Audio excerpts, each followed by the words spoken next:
Narito na ang TESDA. Abot lahat nationwide. Ang programang maghahati ng mga impormasyon tungkol sa mga serbisyong ipinapaabot sa atin ng TESDA sa iba't ibang bahagi ng bansa. TESDA. Abot lahat nationwide. Abot lahat nationwide. Ang DWDD Katropa Radio 1134 sa AM dial ng inyong mga radyo ay aktibong kasapi po ng KBP, kapisanan ng mga broadcaster ng Pilipinas. Makakasama po ninyo sa unang bahagi ng TESDA Abot Lahat nationwide ngayong umaga.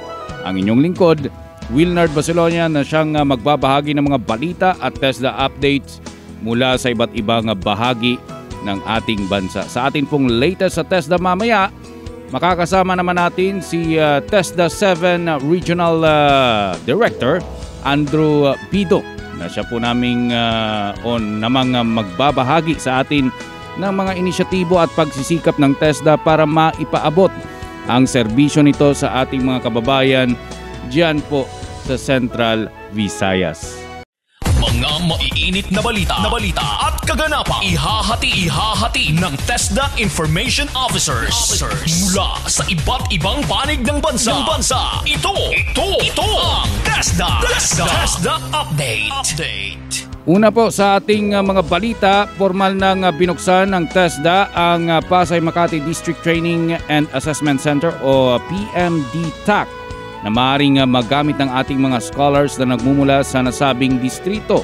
Pinangunahan mismo ng ating Director General na si Secretary Isidro La Peña ang launching at blessing ng PMDTAC kasama sina TESDA Deputy Director General for Operations DDG Lina Sarmiento, TESDA NCR Regional Director Florencio Sulico Jr. at TESDA Pasay Makati District Office Director Juliet Orozco.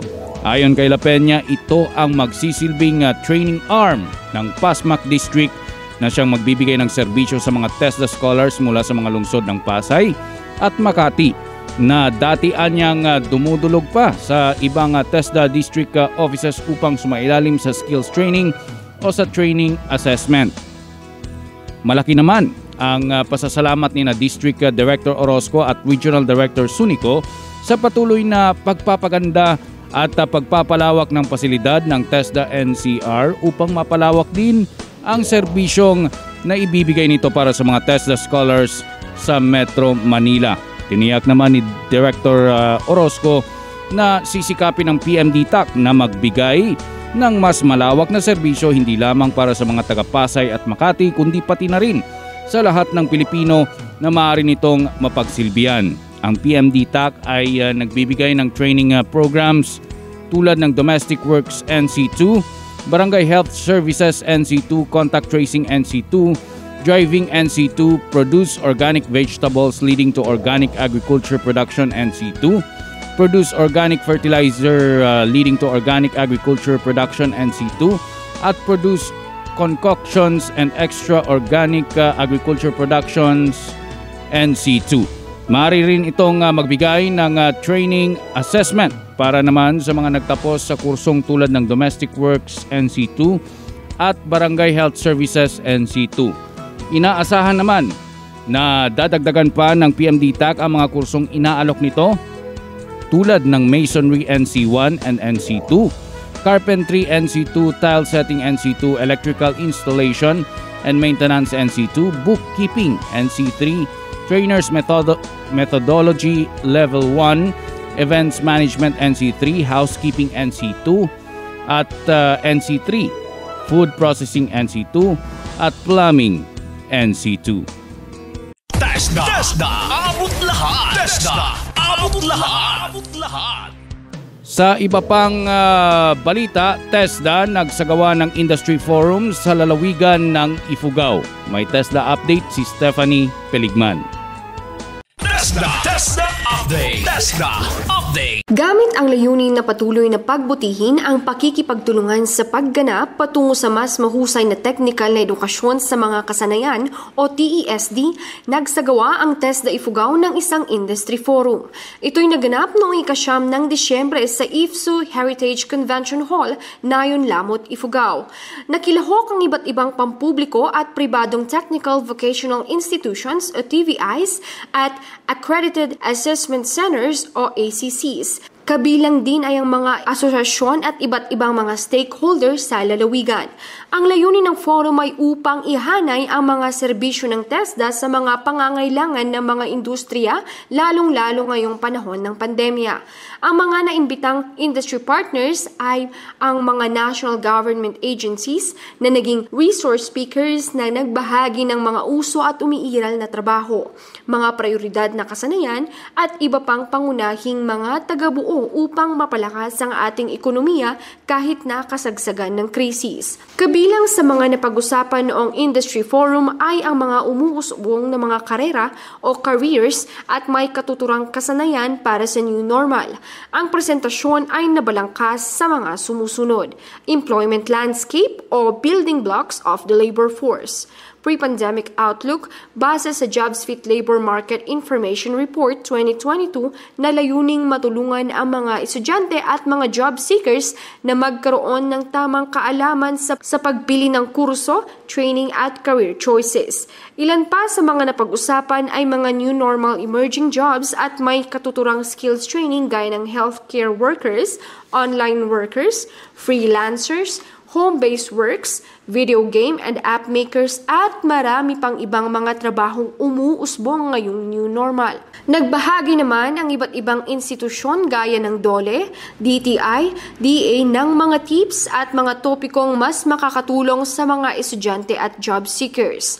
Ayon kay OIC Provincial Director Melita D. Pinik, ang mga natalakay sa Industry Forum ay mahalaga sapagkat mas natuto ang mga job seekers ng mas wais na desisyon sa paghahanap ng trabahong angkop sa new normal at mas makakatulong din ito sa ating ekonomiya.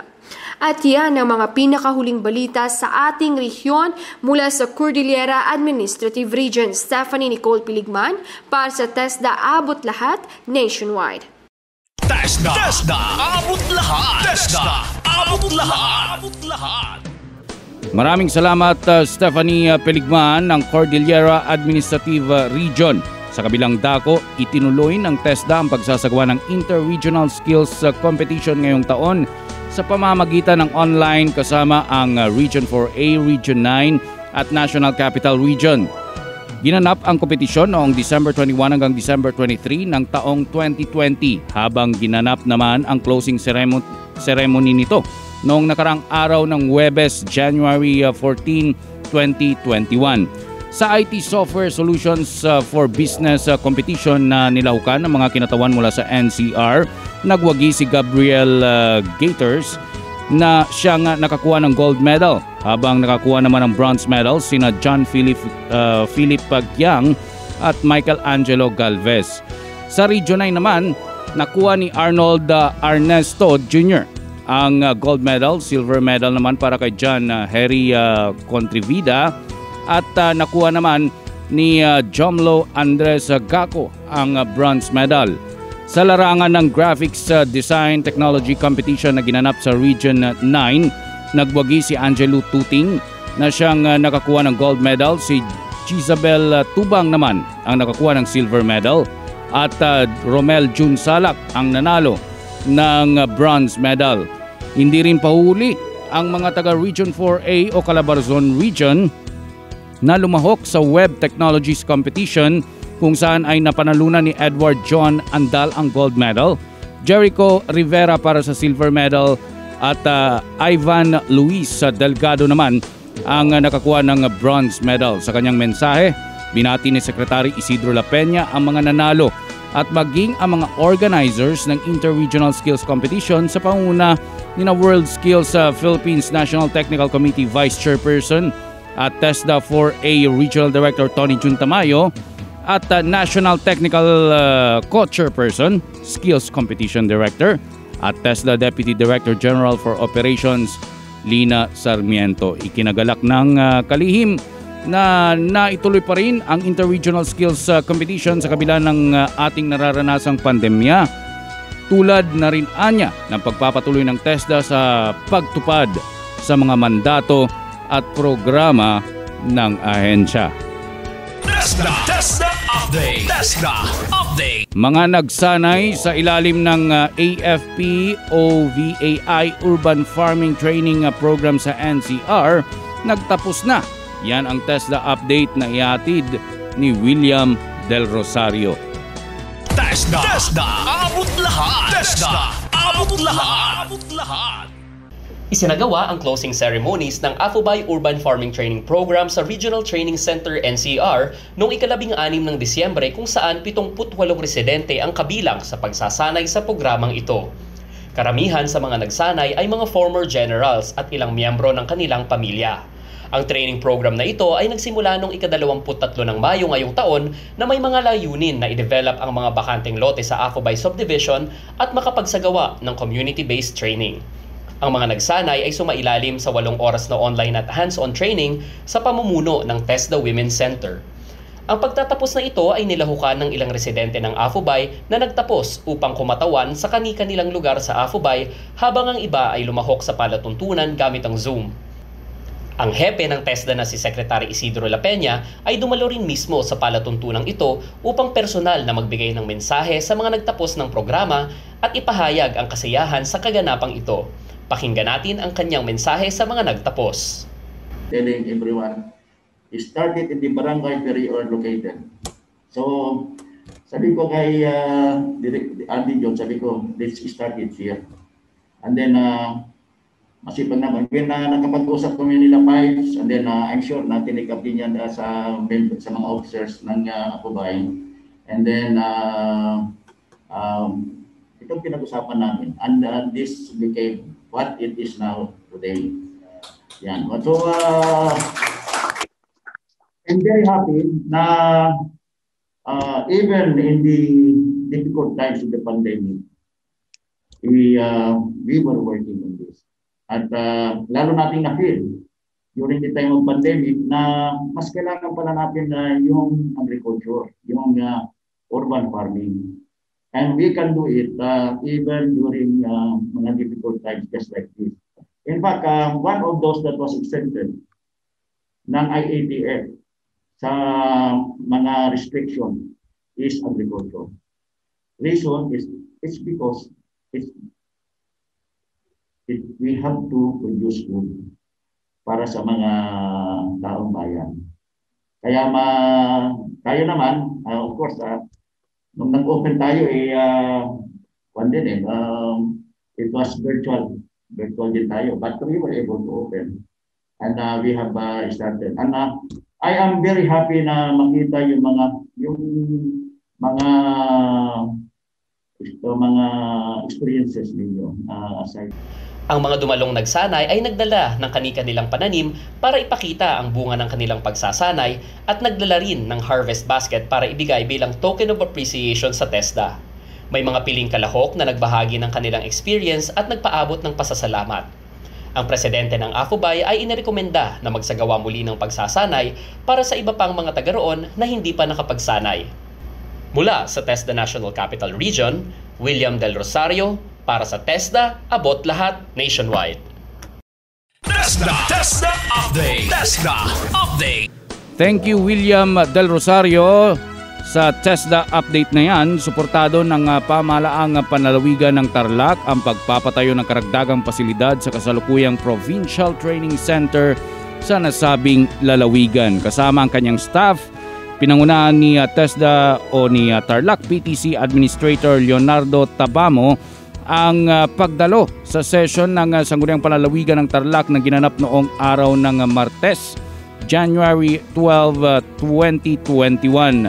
Ito ay bahagi ng Deed of Usufruct sa pagitan ng TESDA at Tarlac Provincial Government sa panguna naman ni Governor Susan Yap para sa karagdagang 2,000 square meters ng lupain na ibibigay sa Tarlac PTC. Kabilang sa planong idagdag ng Tarlac PTC sa nasabing lupain ang workshop areas nito para sa idadagdag na qualifications para naman sa assessment center at mga kursong inaalok nito.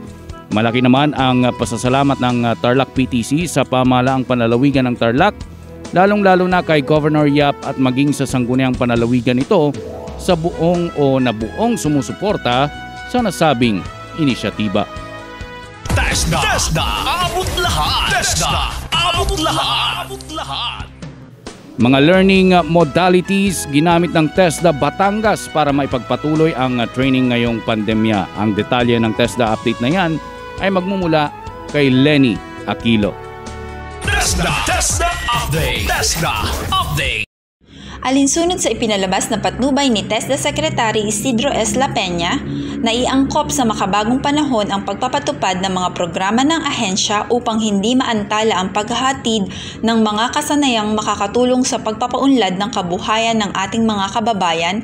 Sinimulang itaguyod ng TESDA Batangas ang mga flexible learning modalities sa mga pribado at pampublikong training centers sa probinsya. Sa ilalim nito, hinihikayat ng ahensya ang mga technical vocational institutions na magpatupad ng TVET programs sa pamamagitan ng face-to-face, online, blended o distance learning batay sa kanilang kapasidad. Kaugnay nito, bagamat nananatiling nasa ilalim ng General Community Quarantine o GCQ ang Batangas hanggang sa katapusan ng taon na nagbabawal sa pagsasanay ng face-to-face, nag-umpisa na ang implementasyon ng mga programa sa ilalim ng mga TESDA scholarships sa lalawigan. Sa kasalukuyan, habang hinihintay na bumaba ang quarantine level ng probinsya, mayroon ng 21 batches ng scholarship programs ang nasimulan na ang unang bahagi ng pagsasanay sa pamamagitan ng online at distance learning. Nasa bilang na 475 ang mga scholar ng Training for Work Scholarship Program o TWSP. 42 ang mga scholar ng Private Education Student Financial Assistance o PESFA, habang nasa 24 naman ang mga scholar ng Special Training for Employment Program o STEP. Inaasahang ipagpapatuloy ng mga naturang scholar ang kanilang pagsasanay sa pamamagitan ng face-to-face learning sa oras na ibaba na ang quarantine level sa lalawigan. Samantalang patuloy ang pakikipag-ugnayan ng ahensya sa Department of Trade and Industry o DTI upang mabigyan ng exemption ang iba pang piling kwalifikasyon o kasanayan para sa face-to-face training sa mga lugar na nasa GCQ pa rin. Mula sa Batangas, ako po si Lenny Aquilo para sa TESDA Abot Lahat Nationwide. TESDA, abot lahat. TESDA, abot lahat. Maraming salamat Lenny Aquilo sa iyong report. Nakapaglunsad ng virtual training induction na program ang TESDA Negros Oriental para sa mga benepisyaryo ng Chuper Scholar sa lalawigan.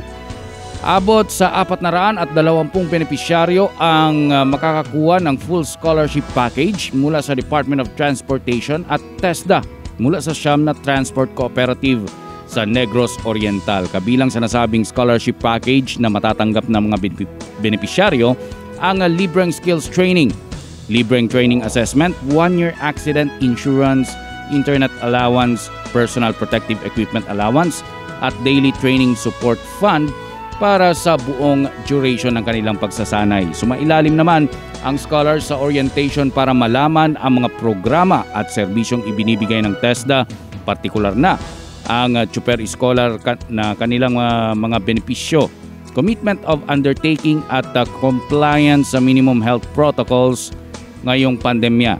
Kasama na ang special welcome message mula kay TESDA Secretary Isidro La Peña.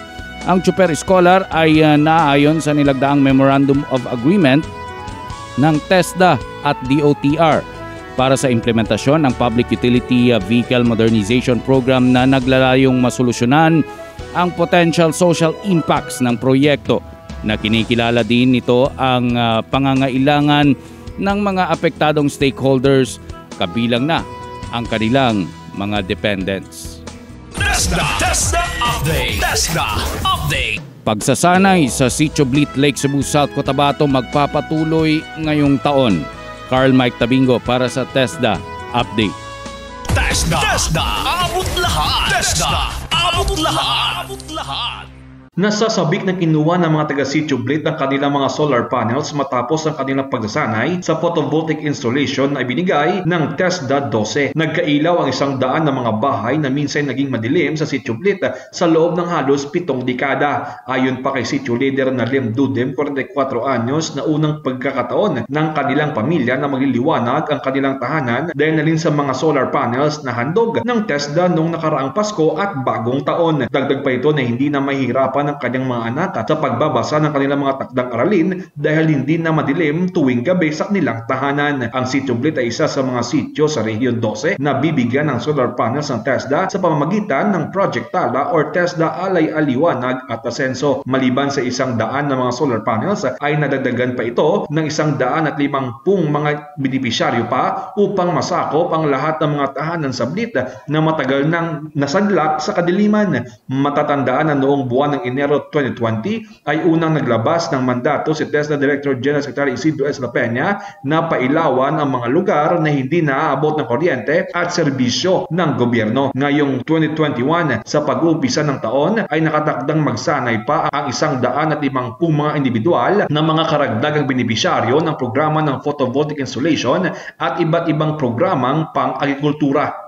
Para sa TESDA 12, Carmike Tabingo. Para sa TESDA, abot lahat nationwide. TESDA Update. TESDA Update. Maraming salamat Carl Mike Tabingo ng TESDA Soxargen. Nagbigay naman o naibigay na ni former Regional Director Ashari Banto ang pamamahala sa TESDA Caraga kay current Regional Director Tarhata Mapandi na o sa pamamagitan ng isang turnover ceremony na isinagawa noong January 7, 2021 sa Butuan City at dinaluhan ng mga opisyales at panauwi ng TESDA Caraga at TESDA Region 10. Sa kanyang mensahe, ipinahayag ni RD Banto ang kanyang pasasalamat sa mga personnel, ang TESDA Caraga at nangakong gagamitin ang kanyang buong kakayahan para pamunuan naman ang TESDA Region 10. Nagpahayag naman ng kagalakan ang TESDA Caraga para sa pamumuno ni RD Mapandi na ipagpatuloy ang pagseserbisyo sa mga nangangailangang kababayan sa nasabing rehiyon. Si RD Banto at RD Mapandi ay nagkapalitan ng pinamumuno ang TESDA Regional Offices kasama na rin ng ilang mga TESDA Regional Directors sa ibang rehiyon ng bansa. Samantala, agad namang nag-courtesy visit si RD Mapandi kay Butuan City Mayor Ronnie Vicente Lagnada upang mapalakas pa ang partnership ng TESDA Caraga at Butuan City Government. TESDA abot lahat. TESDA abot lahat.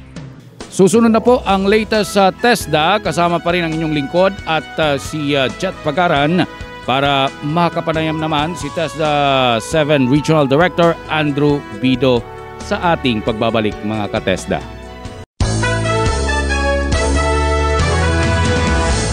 Narito na ang TESDA abot lahat nationwide. Tayo ay nagbabalik dito sa programang TESDA Abot Lahat Nationwide na napapakinggan pa rin sa DWDD Katropa Radio. 11:30 sa pita ng inyong mga AM dial at napapanood naman sa ating TESDA Facebook page. And before anything else, we would like to thank first ang ating mga information officers sa patuloy na pagbibigay sa atin ng mga TESDA updates mula sa kanilang mga lalawigan. Ako po si Wilnard Baselonia. At ako naman po si Jet Pagaran at sa araw pong ito makakasama natin ang Regional Director ng TESDA Region 7, wala pong iba, kundi si Regional Director Andrew Bido. Magandang araw, good morning RD Andrew Bido at welcome po sa ating programang TESDA Abot Lahat Nationwide. Hello, ma'am. Good morning po. Good morning po sa lahat na nakikinig at nanonood ng programa pong ito. Salamat sa pagpapaunlak sa ating imbitasyon, RD Bido. Siyempre, ito na yung pagkakataon natin ma-update ang ating mga kababayan dyan sa rehiyon. Simulan na natin, RD Bido, ang ating kwentuhan. So, isa po talaga sa gusto nating malaman kasi ito ay nabalita yung ating Innovation Center dyan sa Region 7. So, ano po ba itong latest na project na ito? Innovation Center, and baka pwede po nating balitaan ang ating mga kababayan dito sa rehiyon at yung mga nakikinig dito, nanonood sa atin, ano ba yung mga magagandang good news at benefits na hatid ng Innovation Center na yan? Ang Innovation Center po ay ginawa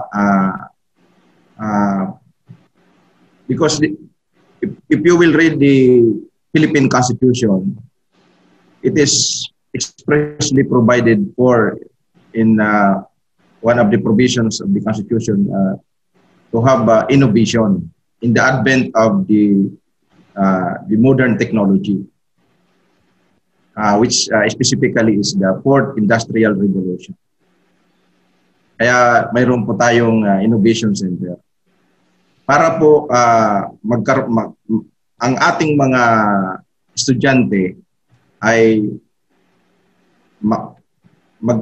makipagsabayan, no? Magkaroon sila ng opportunity para masabayan ang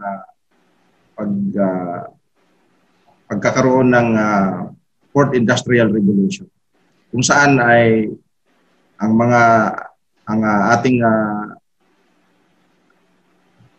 ating ginagamit ngayon ay karamihan na ay mga computers, or we have now little by little the work being done by humans are now done through automation. RDB, follow-up lang po, ay ito bang Innovation Center ay operational na or yung physical facility pa lamang po ito?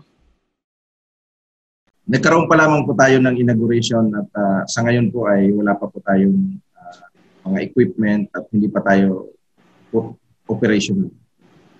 Pero I'm sure naka-line up na RD yung mga 21st, kumbaga mga 21st century skills and fourth IR skills na ituturo ng Innovation Center, ano po? Yes, opo. RD, matanong ko lang, ano ba yung mga inaasahan natin kumbaga na magiging itsura or sabihin na natin yung mga benefits na makukuha ng ating mga kababayan, hindi lamang po dyan sa Cebu, hindi lamang po sa Region 7 or sa Visayas, yung atin pong mga kababayan sa pangkalahatan dito po sa RTIC? Ay ang ating Innovation Center po ay ito po ay dito po yan sa pamamahala ng ating Regional Training Center. Mm-hmm. Ang bibigyan muna ng emphasis nito ay ang distinctive area of competence ng Regional Training Center dito po sa Cebu ay machining. So yung mga innovations sa machining, yan po ang ating yan po magsisimula po yan at tupalo po yung ibang qualifications na magkakaroon ng mga innovations to make our students Industry 4.0 ready. Yan po ang objective niya. Okay po, RD. Meron po tayong RDB bago po tayo nagsimula, may nabanggit tayong yung parang perspective po ba ng building or nung center mismo? Mayroon po tayong presentation.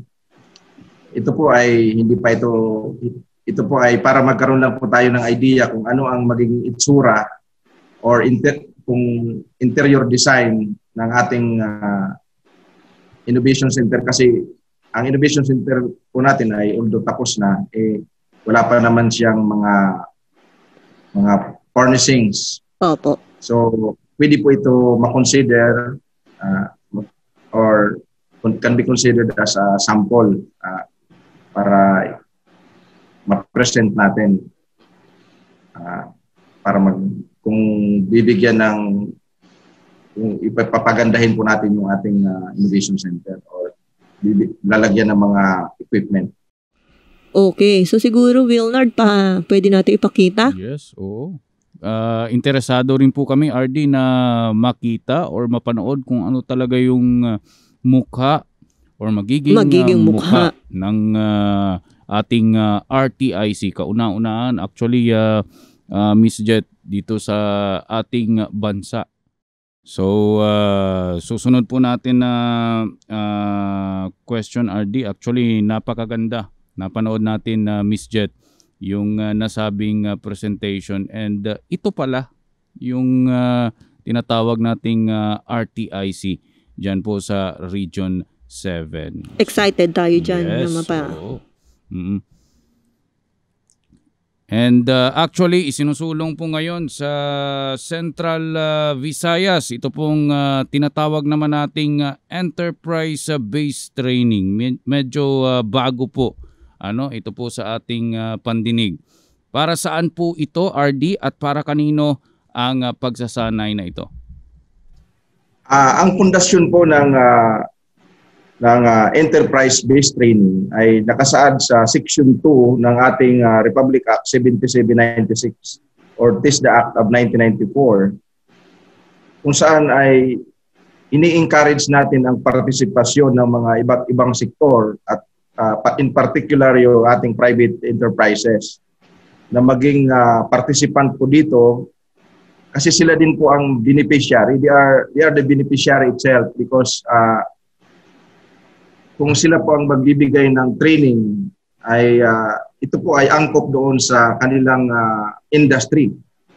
Kaya napatunayan na po yan sa mga pag-aaral at sa ating datos. Malaking porsyento talaga ang na-hire, no? Nakakapagtrabaho pag ikaw ay graduate ng through the EBT. Because they are in the best position and competence to train workers in relation to their industry. Yan po ang EBT. At sa ngayon po ay mayroon po tayong under our labor code, no, under the provisions of the labor code, in the pre-employment, we have learners and apprenticeship. Ang apprenticeship po ay 3 months training, kung saan ang ito po ay magtatrabaho pag hindi siya apprenticeshable, hindi siya highly technical na trabaho, ay magtatrabaho po siya siya po ay iti-training ng 3 months as a learner. Pero ang sahod niya lang po ay 75% sa applicable minimum wage. Sa isang kondisyon na ikaw, pag ang isang learner ay nakapagtapos ng training niya na 3 months, ay dapat ay ipasok siya sa trabaho. Dapat makapagtrabaho siya. I-hire siya ng employer, ng trainer, nag-train sa kanya. Ang apprenticeship naman ay 4 to 6 months training in apprenticeshable occupation. Hindi kailangan na siya ay ma-hire, pero kailangan po ay ang approval ng TESDA sa apprenticeship agreement. 75% din po ang wage dito. Ayun po ang pagkakaiba nilang dalawa. Ang maganda pala dito, RD, habang nagte-training, sumisweldo na rin. Opo. Ang kailangan lang sa apprenticeship, bago magsimula ng pag-apprentice, ay kailangan may approval ang TESDA. Otherwise, pag hindi siya approved ng TESDA, considered as regular employee. At dapat alam ito ng mga employer kasi hindi na, kung late na ang approval ng apprenticeship, not at the time of the first day of work, he is already considered as regular employee. At hindi na siya pwedeng tanggalin. Otherwise, there will be violation of security of tenure. Okay, RD. And that will be considered as illegal dismissal under the law. Okay. So ito naman po, existing po ito na ini-implement ng Region 7? Marami po ba kayong mga industries or kumpanyang ka-partner na dito ngayon sa EBT nyo? ongoing po ang yan po ang primary namin dito program sa Region 7 dahil highly industrialized ang Region 7, particularly the Cebu, no, province of Cebu. Yan po ang ini-encourage natin at sa ngayon po ay may mandato ang ating marching order ang ating secretary, si Secretary Sid Lapina, na magtayo tayo ng Provincial Training Center sa loob mismo ng Mactan Export Processing Zone. So, nagkaroon ng mga pag-uusap na initially and then hopefully this January and February ay magkaroon na po tayo ng mag-start na ang paggawa ng PTC. Pag may PTC po doon, mas mapadali po itong ABT kasi ang ABT po, lalo na ang dual training system ay it is training provided for in the school and in the industry itself. So, hati po yan. How about naman sa ating mga partners naman, RD, in the public or government sector? Meron din po ba?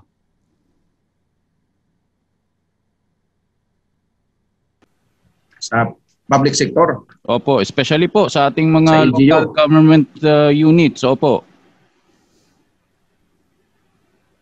Yung participation naman natin sa kanila is we are providing community-based training. Pag nag-request po yung mga, kasi lahat ng districts dito, they have their respective congressmen and they have funds. RD Bido, total nabanggit mo na rin naman yung partnerships with local government units. How about naman po yung sa mga industries po dyan sa Region 7? Ano po ang inyong partnerships with them? Yes, specifically that is in relation to Section 26 of the Republic Act 7796, the TESDA law, wherein the TESDA in Region 7, this is represented by the regional director, we are mandated to have a coordination, no, with the industry boards. In Region 7, we have identified 3 groups which will have their own industry boards, each of them. Number 1 is the association of the Cebu Construction Association. The industry is speaks for itself. It is in relation to construction. And the other one is CIBO, the Cebu Information Business Processing Outsource Organization. CIBO. Cebu Information Business Processing Outsource Organization. This is in relation naman to information technology. Kasama na diyan yung contact, yung mga call centers. Kasi this is Cebu, karamihan dito, lalo na dito sa IT Park, mga BPO industry. Yung pangatlo naman, yung Mactan, yung nabigkas na mention ko kanina, Mactan Export Processing Zone, and the focus in manufacturing. So, incidentally, it will have its own industry board, and the industry board is the one which, in coordination with TESDA, we will come up with updated qualification that is attuned or parang complying the standards set by with the modern technology that we have, or meaning the students should be globally competitive.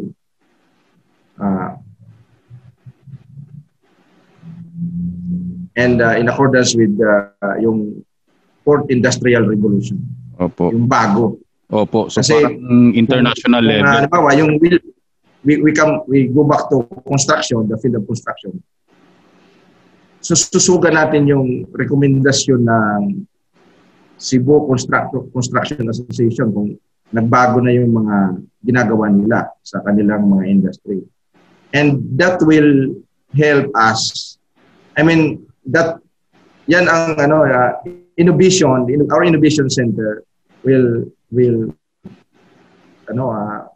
come into play with that because nagkakaroon ng innovation. Opo, RD.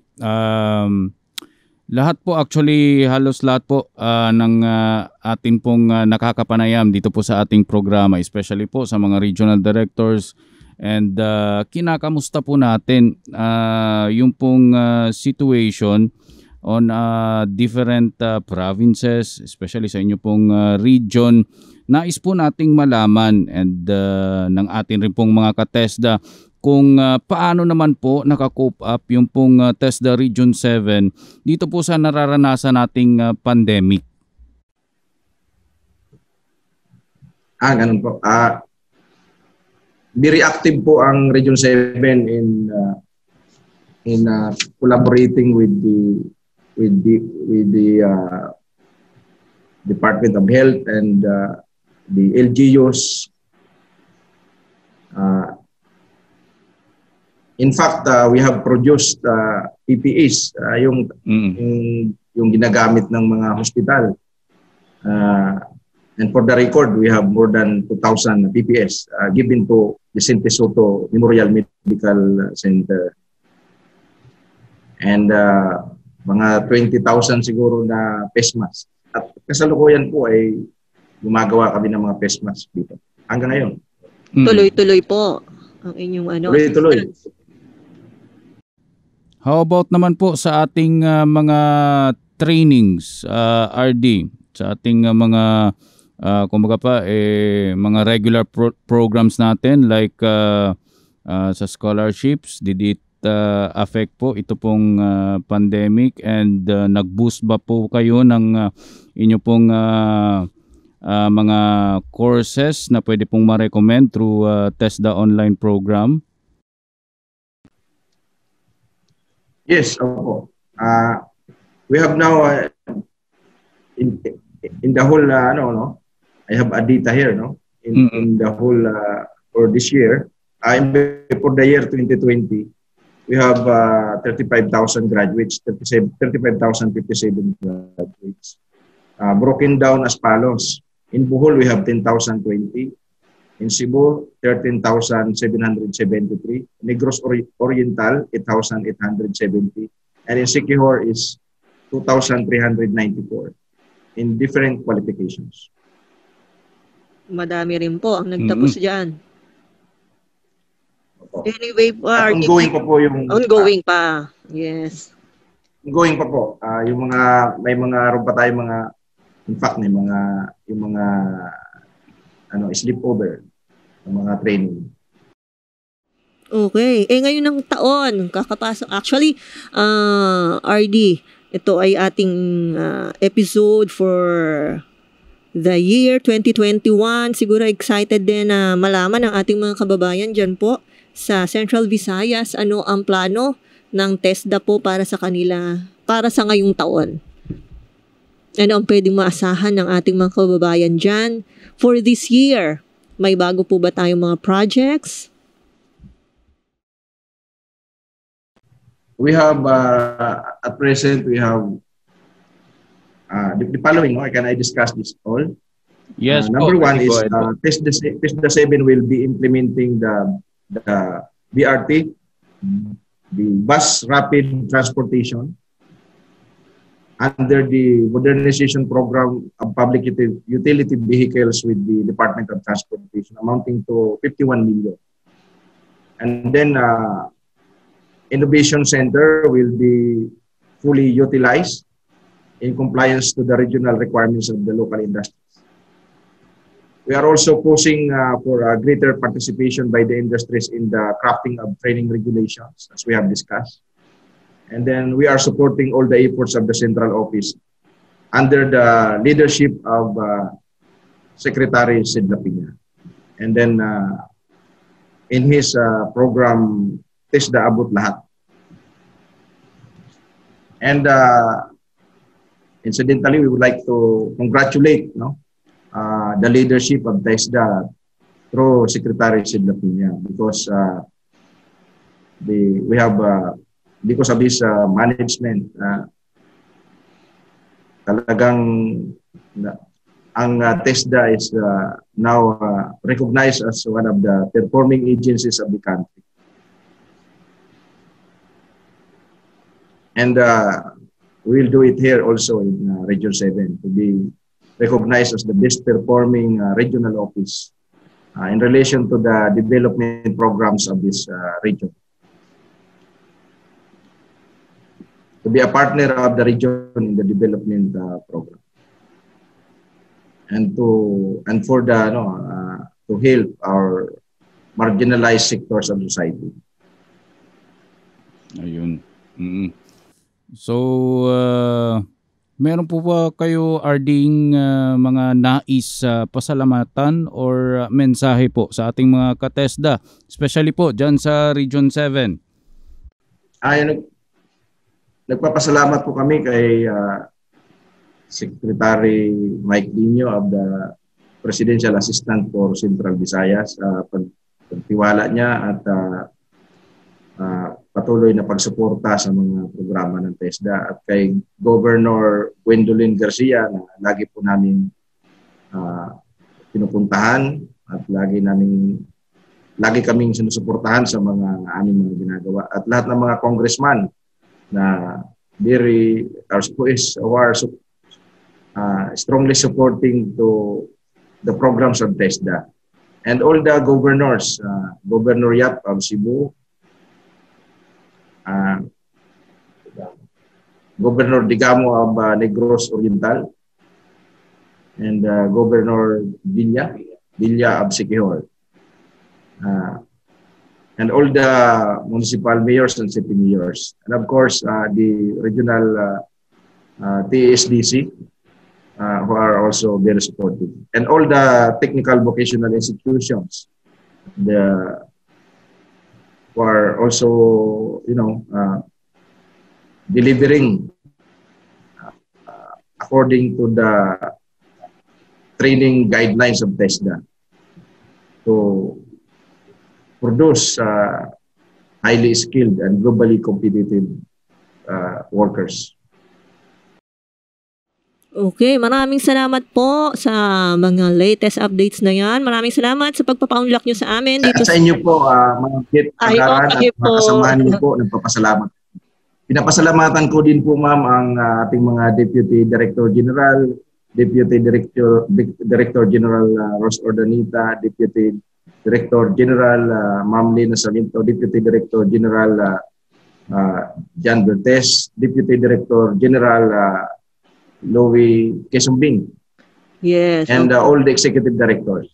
Okay po. Maraming salamat. Mabuhay po ang TESDA Region 7. And all the TESDANs, lahat ng TESDANs in general, na kung sila po talaga ang gumagawa ng mga trabaho na ito. Tama po. Para sa ating mga kababayan. Maraming salamat. Hanggang salamat, RD. Maraming salamat po mga ka-TESDA at mga tropa dito sa DWDD sa inyong pagsama sa ating isang oras na talakayan at balitaan dito sa TESDA Abot Lahat Nationwide. Ako po si Jet Pagaran. At ako naman po si Wilnard Basilonia. Sundan lamang ang mga susunod pa nating episodes ng TESDA Abot Lahat Nationwide dito lamang sa DWDD Katropa Radio 1130 sa pita ng inyong mga AM dial. Magandang araw mga ka-TESDA. Inyong natunghayan ang TESDA Abot Lahat Nationwide sa TESDA Abot Lahat Nationwide.